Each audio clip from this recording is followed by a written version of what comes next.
것처럼 많은데 이것도 역시 문제 수를 고려해서 기출 위주로 빠르게 한번 정리를 해보고 조금 더 중요하다고 생각되는 부분을 좀 더 찍어드리고 약간 이런 식으로 진행을 해보겠습니다.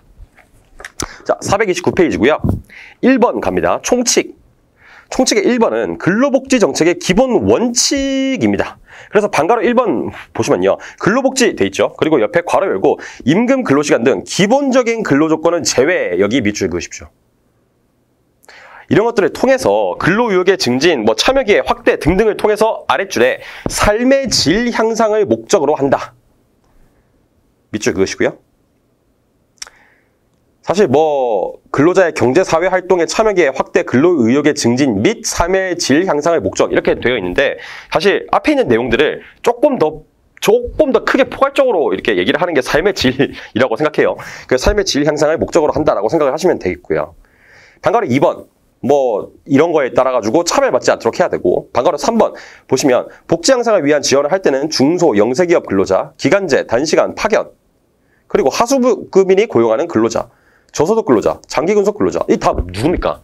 일반적인 사회적 약자에 해당합니다. 그렇죠? 아니, 장기근속 근로자는 돈 많이 받는데 무슨 사회적 약자입니까? 이분들이 항상 시달리는 게 있어요. 내가 언제 정리될지 모른다. 이런 위험에 항상 도사리고 있습니다. 좀 나이가 어리신 분들, 그리고 저 같은 이제 30대 중후반 이런 사람들 같은 경우는 저 같은 나이 때도 이제 조금씩 걱정을 하는 친구들이 있긴 해요. 대기업 다니는 친구들 같은 경우는. 근데 나이가 20대 후반이나 30대 초반 이런 분들 같은 경우는 엄청 조그마한 회사를 다니지 않는 이상 내가 언제 정리될지 알 수 없어 라는 생각을 가지면서 회사를 다니지는 않아요, 보통. 근데 장기 근속 근로자분들은 제가 알고 있는 어떤 부장님은 그 얘기를 하십니다. 박노무사님, 네, 제가 매달 제 월급 통장에 얼마씩 꽂히는지 아세요? 했더니 얼만데요? 했더니 핸드폰을 딱 보여줘요. 봤더니 한 630 이렇게 꽂힙니다. 세후 630. 그러면 연봉이 1억이 넘거든요, 거의. 그래서 되게 많이 받으시네요 라고 했더니 근데 이거를 받을 때마다 회사에 죄 짓는 기분이 들어요. 이렇게 말씀하시는 거예요. 왜요? 했더니 저같이 이렇게 연봉 많이 나가는 사람을 언제까지 회사가 의무적으로 데리고 있어야 되냐라는 생각이 듭니다. 제가 사업주라면 그렇게 생각할 것 같아요 라고 말씀을 하시는 겁니다.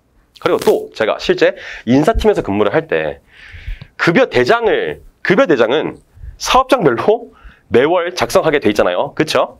사업장별로 급여 대장을 이렇게 작성을 합니다. 그러면 급여 대장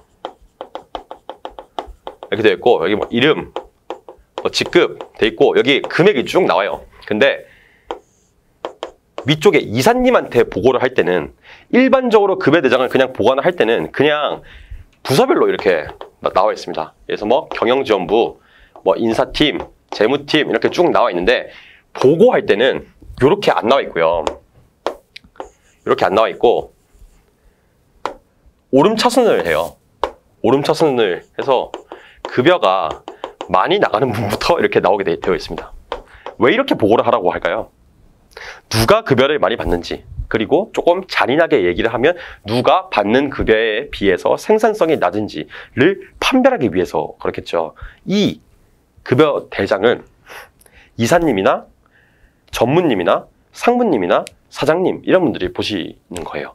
그러면 그 말이 즉 뭐겠습니까? 급여를 많이 받는 장기 근속 근로자 같은 경우는 항상 고용에 대한 불안함에 휩싸이게 돼 있습니다. 그렇기 때문에 이런 분들에 대해서 좀 더 우대될 수 있도록 해야 된다라고 얘기를 하고 있는 거예요. 즉 사회적 약자를 우선적으로 해야 된다라고 얘기를 하고 있습니다.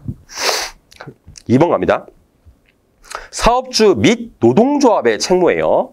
방가로 2번 보시면 사업주는요. 해당 사업자 근로자의 복지 증진을 위하여 노력하고 협력해야 된다. 방가로 2번 노동조합 및 근로자 여기 밑줄에 그으시고요. 노동조합 및 근로자. 사업주는 당연히 복지 증진을 위하여 해야겠지. 그리고 근로복지 정책에 협력을 해야겠지. 근데 노동조합 및 근로자도 생산성 향상에 노력하고 옆에 근로복지 정책의 협력 여기 밑줄입니다. 사업주만 근로복지 정책에 협력하는 것이다. 틀린 지문입니다. 노동조합 및 근로자까지도 정책에 협력해야 됩니다. 정책 다 만들어놨고 사업주도 하겠대. 근데 근로자가 협조 안 하면 그럼 못하는 거예요. 그렇게 생각하시면 되겠죠. 3번